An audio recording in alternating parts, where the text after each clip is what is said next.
Really ruin your life if it came out. Story Yes! 1. This story isn't something that ruined my life, but it's something I've never told anyone. I hope it doesn't get overlooked because I believe there's a message in it that could be valuable to others.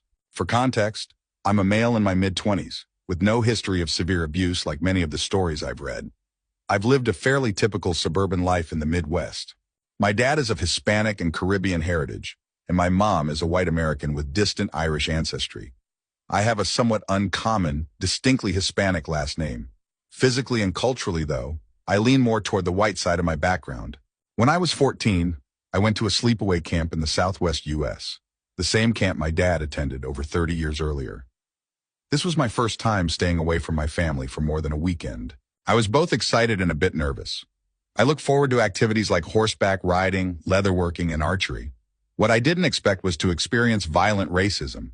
On the second night, after everyone had made friends and settled down, it was time to head to the bathhouse to get ready for bed. I vaguely remember someone blocking the doorway as I entered, and as I went to the line of urinals, I was ambushed. 4 or 5 older campers, maybe around 16 or 17, threw me against the wall and then onto the ground. I couldn't stop myself from peeing, which only added to my humiliation. They took turns kicking me, yelling what sounded like insults in Spanish.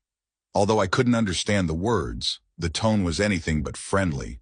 One of them even urinated on me during the attack. When they were done with the physical assault, they switched to English to continue their insults. These boys were Mexican, and they assumed my last name must be fake because I didn't look like them or speak Spanish fluently. They seemed determined to teach me a lesson about being Hispanic. Though I can't remember their exact words, I know they were deeply hurtful. The whole incident lasted about 5 to 10 minutes. Afterward, I got in trouble with the camp staff for being late to bed. I was hiding in one of the showers, still fully clothed, trying to wash away the night's events as I cried. This wasn't my first experience with bullying, but it was the one that changed my life the most. From that day on, I felt a deep desire to learn more about my heritage. I begged my parents to take family trips to my dad's homeland, and I wanted to visit my grandparents as often as possible.